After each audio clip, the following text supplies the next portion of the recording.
Përshëndetje dashur miq, unë jam tenori Ismet Veseli, ky është podcasti Aulos, që po ndjekni në Radio Televizion e Maqedonisë programin Gjuhën Shqipe. Sot kam mysafir shumë të veçantë për mua, por rrugtimin tim artistik është i veçantë, po edhe për rrugtimin e shumë artistëve të tjerë që kanë kaluar në duart e tij. Ai është aktualisht drejtor i Filharmonisë së Maqedonisë, është profesori Mustafa Emir, profesor mirë se erdhët. Mirë se gjeta, faleminderit për ftesën, Ismet. Profesor, faleminderit shumë një herë kështu publikisht për gjithë ndihmën edhe mbështetjen që na keni bëu krejt artistëve të rinj. Vetë fjala profesor është faktikisht një fjalë që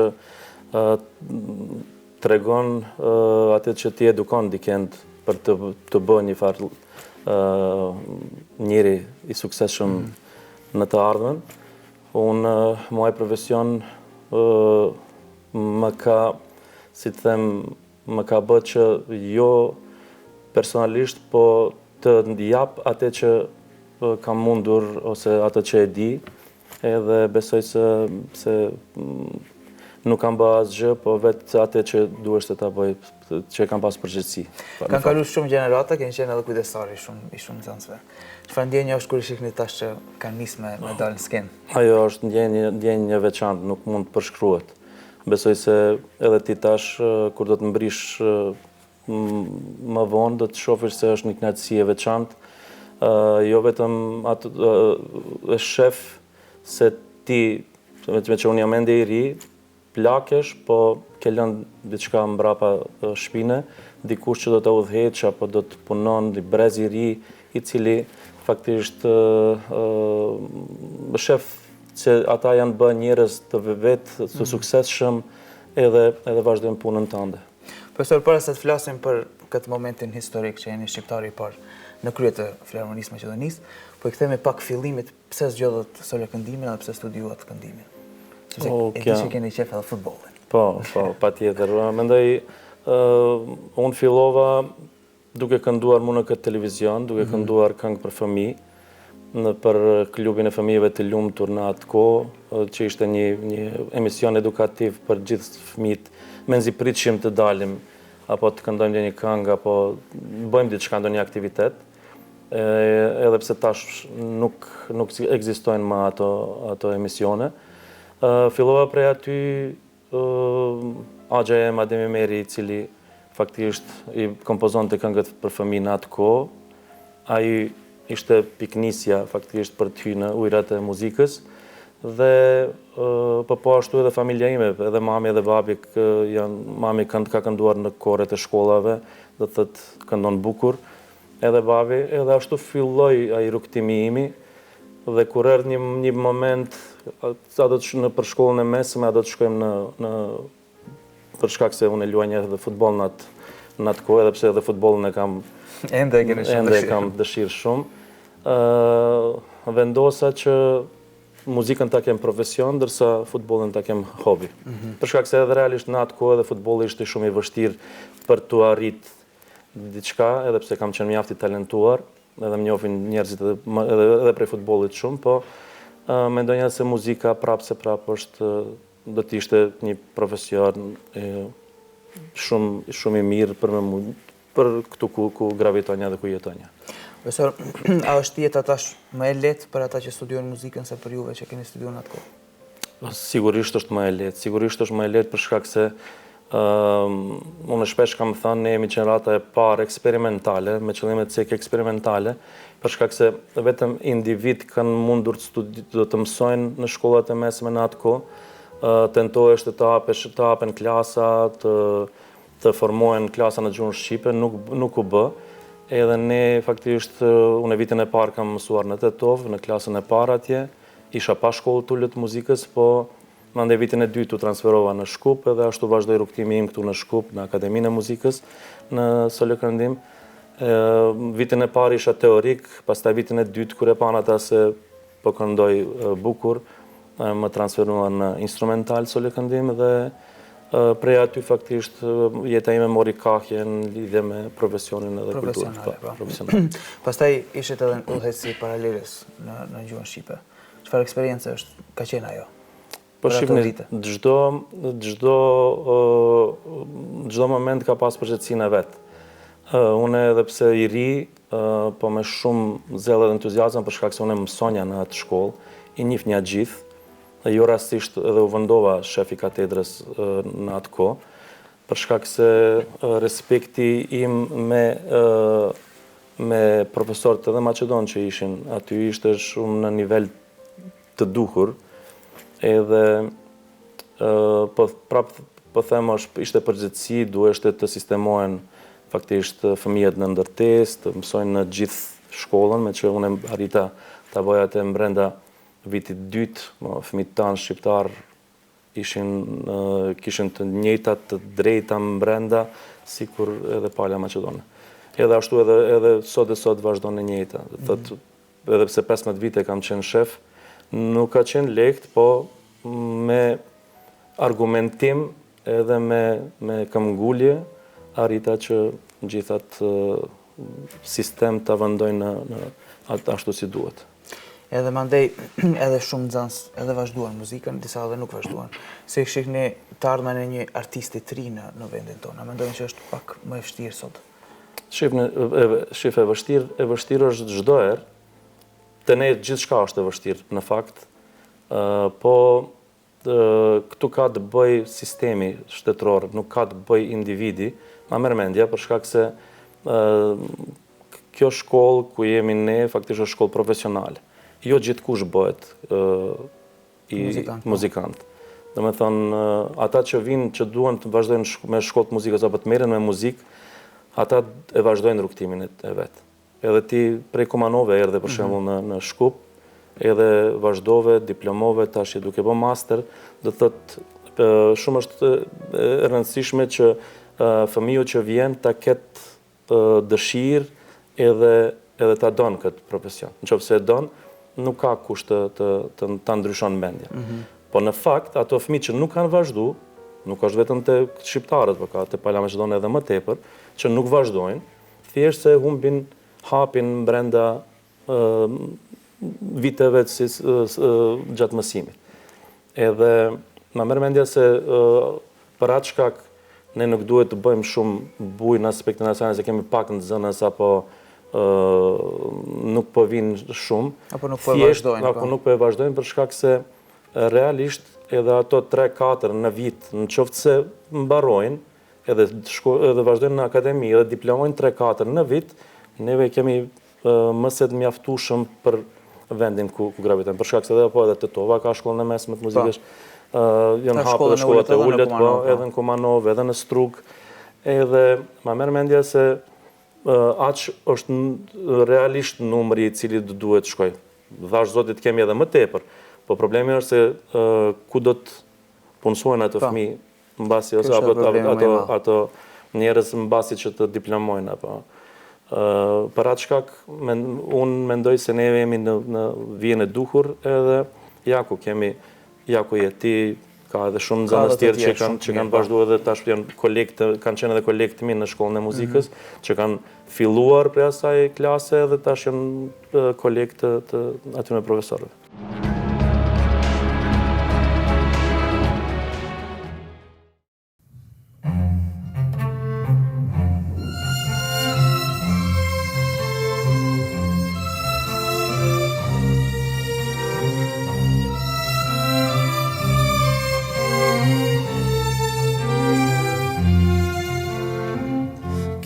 Bella cosa, una giornata e sole, un'aria serena dopo una tempesta, e l'aria fresca pare già una festa.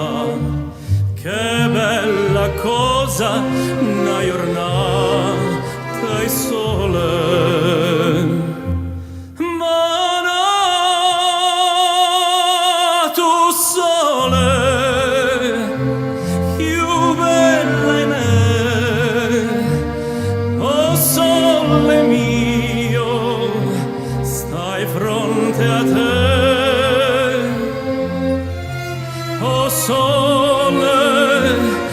Sole mio,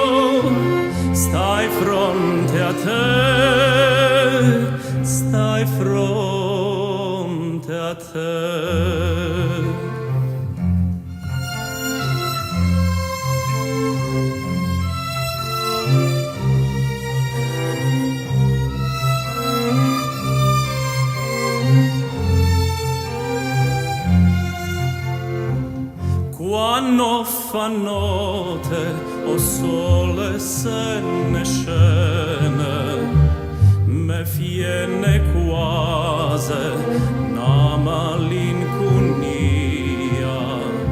Sota feresta, toia restaria.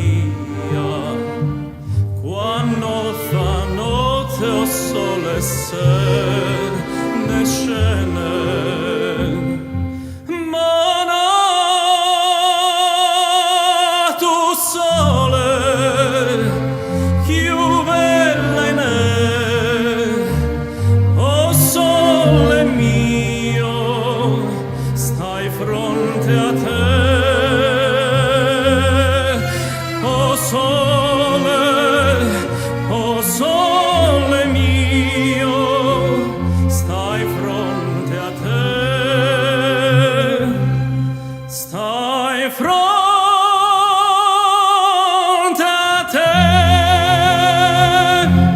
Për ata që se din, profesori Mustaf ka qenë profesori im i këndimit, nuk e di e përmenda për 4 vite dhe e kam pas si një mësim shumë të mirë, që sot mundohen të aplikoj edhe unë, që keni punu jo vetëm në aspektin profesional, po edhe në aspektin e ndërtimit të karakterit një njeriu. Edhe sot jemi shumë të lidhur. Sa mendoni që është e rëndësishme profesorat që aktualisht janë në arsim ta kenë të rëndësishme këtë ndërtimin e karakterit të një fëmije? Shumë është e rëndësishme, Ismet. Shumë është e rëndësishme se unë edhe gjatë jetës kam ndet me shumë edhe artistë edhe njerëz, jo vetëm të kulturës, edhe në përgjithësi, me njerëz të ndryshëm, të profesioneve të ndryshme, edhe shpesh unë kam hasur në atë që kanë thënë për shembull, filani është i mirë në profesion, po është njeri keq. Dhe çdo herë më ka penguar ajo gjë. Edhe për atë shkak, me që unë kam pas ndoshta edhe, si të them, jo më lehtë, po kam punuar vetëm me ju, me një nxënës, ndërsa arsimtarë tjerë, për shkak se unë kam punuar edhe në shkollë fillore, është pak problem kur keni një numër më të madh të fëmijëve, për shkak se duhet t'ju japësh vëmendje gjithëve. Po unë kam pasur vetëm me ty, vetëm me Shënasiun, edhe Fiollën, edhe gjitha ato fëmijë që kanë kaluar, edhe jam munduar që atyre që i kam afër, që jem një, të mundohem ti bëj njerëz ashtu siç duhet. Për shkak se kulturën, po, fakt është njeriu e merr prej shtëpie, jo prej shkolle, po jam munduar që t'ju bëj njerëz të mirë që nesër kur tash gravitoni me njerëz dhe thuan Ismeti, edhe që është shumë kënaqësi e madhe për mua kur më përmendin për shembull Ismet Veseli, anë ka qenë nxënës i jot, po edhe shumë djalë i mirë, kupton? Ndryshe është kur thonë është tenor i mirë, këndon mirë, po është njeri i keq. Edhe ajo ka qenë pse jam munduar në të gjitha aspektet t'ju ndërtoj. Profesor, tash po i kthehemi momentit më historik që ka ndodhur në Maqedoni për momentin, është që jeni drejtor aktual i Filharmonisë Maqedonisë, njëherë kështu urime për këtë post, dhe uroj që sukseset mos ndalen për këtë mandat. Faleminderit. Sa e vështirë ishte për me ullë në atë karrike? Sa e vështirë, shumë e vështirë, edhe pse unë erdha me shumë bujë, po që në fakt këtu të ti do të shpalos paka shumë, erdha me një bujë të cila bëheshte një propagandë për të më sjellë që të vetë dorëzohem unë, edhe po në këtë aspekt unë mund të them se për shkak se në jetë më është kam pasur vendime kyçe, si të shkolla e mesme muzikës, si të paralele e parë shqiptare, si shqiptari parë aty. Keni thënë shumë barriera, edhe kjo, do të thotë kjo ishte si lufta e tretë, edhe unë nuk donja të argumentoj diçka që e disha se bëhet vetëm për çështje propagande. Ja, ku jemi 40 ditë mbas emërimit tim, Filharmonia funksionon në mënyrë fantastike, dhe unë kam dashur që me punën time dhe për kushtimin tim t'ju tregoj se këtu ka ardhur një njeri cili e njeh punën, cili është profesionist, edhe kjo po ndodh. Kjo po ndodh, për shkak se Filharmonia është vendi i cili gravitojnë shumë njerëz edhe instrumentistë, dirigjentë prej nacionaliteteve shumë të ndryshme të botës, dhe Besoj se ne shqiptarët duhet të ndryshojmë pak diskursin. Në aspekt nuk duhet të presun të më japet dikush diçka. Po thjesht, unë jam tatim pagues këtu në këtë shtet, jam lindur në këtë shtet, kam mësuar në këtë shtet, edhe me vështërsi apo pa vështërsi, u bëra ky njeri i cili dikush ka menduar se unë jam njeriu i duhur që të udhëheq këtë institucion. Me gjithë përvojën që ajo që kam ka pëlqyer që ju nuk keni komentuar fare, as kur kanë qenë edhe sulmet, po edhe ato që ishin kundër, ju nuk keni komentuar me fjalë, po pastaj keni komentuar shumë me fjalë. Nuk kam pasur nevojë të arsjetohem për asgjë. Edhe s'kam kujt të arsjetohem. Thjesht ja ku jam. Është thjesht propagandë e cila nuk korri sukses. Si po shkojnë punët brenda Filharmonisë, koncertet shumë suksesshme? Shumë bukur. Ka filluar publiku, apo po kthehet sallat, që 3 koncertet me që jam unë drejtor kanë qenë të strëmbushura, po bëhet programi, edhe pse unë e kam trashëguar programin deri për fundin e vitit, tani bëhet programi për vitin e ardhshëm. Kemi bordin i cili artistik i cili konsultohet për programin e vitit të ardhshëm. Aty kam marrë në bord të më ndihmon kompozitorin Fatos Lymani, i cilin e falenderoj publikisht, edhe së bashku me gjithë kolegët e tjera atje jemi duke u munduar të bëjmë një program të frytshëm për vitin e ardhshëm. Ka shumë veta në orkestër, ka shumë të punësum, është vështirë menaxhimi i gjithë atij orkestri? Shif, fakti është që është një institucion i madh, është me rang, është i 4-ti në Ministrinë e Kulturës, ka diku në 123 të punësuar, shumica është e përbën orkestrin, apo, po janë të reguluar gjërat realisht edhe më brenda, ka sistem brenda, i cili sistem funksionon në mënyrë fantastike, dhe thjesht edhe pse është si të them, e ngarkuar për shkak se është institucion i madh, ka kërkesa të shumta edhe nga jashtë, edhe nga brenda, edhe po ajo është detyra ime si drejtor, për shkak se unë shpesh e kam thënë, drejtori duhet të jetë edhe menaxher, jo vetëm dhe në profesional, për shkak se drejtori nuk ekzekuton në orkestër, po thjesht e menaxhon institucionin. Profesora, do i ktheheni skenës se po i mungoni? Patjetër do të kthehem, po momentalisht jo, për shkak të profesionit që e bëj, për shkak se nuk dua, edhe shpesh kam qenë edhe në shkollën e muzikës, kur kam punuar, unë asnjëherë për 15 vite nuk kam dhënë asnjë orë privat. Mbrenda, vetëm për shkak se dikush mos thotë se ja, Mustafa është çështje materiale, edhe pse kam mundur ta bëj këtë punë edhe ta keq përdori, asnjëherë nuk e kam keq përdorur, bile edhe kolegëve të mi aty mbrenda ju kam thënë se ne duhet me shpirt të ndihmojmë në zonësit edhe shqiptarët tonë aty në shkollë, edhe asnjëherë nuk mundet asnjëri të thotë se nuk e kam bë. Edhe kjo është e njëjta që e bëj edhe tani, derisa e drejtoj këtë institucion, koncertet private janë private, por sa i përket institucionit, edhe pse mundem të bëj diçka, edhe pse do të bëj vitin e ardhshëm një koncert me 3 tenorët në Filharmoninë e Maqedonisë, si gala koncert, që ta vazhdoj traditën atë që kam bërë edhe para se të bëhem drejtor, po unë nuk do të performoj. Dua të jap shembull për shkak se unë jam drejtues i atij institucioni momentalisht. Karriera do të vijë pas largimit tim. Edhe veç se ekziston, karriera ju është shumë e gjatë, edhe koncertet 3 tenorë e përmendët, kam këndu në shumë edicione. Sa vështirë është me realizu një koncert të tillë, edhe me tillë keni thirrë shumë emra të mëdhenj. Josip Gjipali. Po e vështirë është, realisht është e vështirë, se shihni edhe Filharmonia, si Filharmoni kur bëhen koncertet, zakonisht askush nuk e shef prapaskenën, se prapaskena është gjëja më e rëndësishme, për shkak se ajo faktikisht e realizon gjithë atë koncert.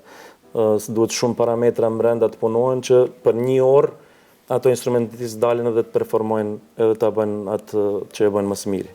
Do të thotë është një mashineri e madhe, edhe ajo është faktisht që e bon. Edhe unë kam qenë edhe prapa skene në organizimet të shumta, edhe në Qikun më parë, edhe në Qikun më parë, edhe këtu, edhe jam mundua që çdo herë secilin që ka ardhur, edhe unë kur kam organizuar që artistit të ndjehet ashtu siç duhet, të ndjehet artist në fund të fundit. Që është shumë e vështirë me u ndje në koncertet që organizohen në Maqedoni fatkeqësisht. Ajo është edhe realitet. Edhe ndjejmë diferencën kur shkojmë diku jashtë, se duket ajo jo normale, e kjo normale. Po shifni, brenda në filharmoni, kushtet janë kushtet fantastike dhe gjithçka është në mënyrë perfekte, organizohet ashtu që në çdo njeri që vjen me performu, ndjehet me të vërtetë se është artist. Profesor, shumë faleminderit që ishit pjesë. Faleminderit për ftesën. Edhe uroj që dilni faqebardh nga kjo pozitë. Faleminderit për ftesën, faleminderit edhe ty tash, po ashtu se edhe ti je tash profesor apo në shkollën e mesme të muzikës, edhe një këshill që të vazhdosh atë rrugtimin tim, që t'ju ndihmosh nxënësve, edhe t'ju ndihmojmë që ndonjë prej talenteve të dalin në pak ashtu siç ke qenë ti talentuar në. Shumë faleminderit profesor. Faleminderit. Dashur miq, ndjekët podcastin Aulos me mua tenor Ismet Veseli, mysafirin tim shumë të veçantë, Mustafa Imeri, deri herës tjetër, mirëmbëjtje.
Shikjoj me zilin, e do t'na flasin dërsy, sa duhemi unë dhe ti. Po t'jemi bashkë me të dy, do t'na shikjoj me zilin, e do t'na flasin dërsy, sa duhemi unë dhe ti.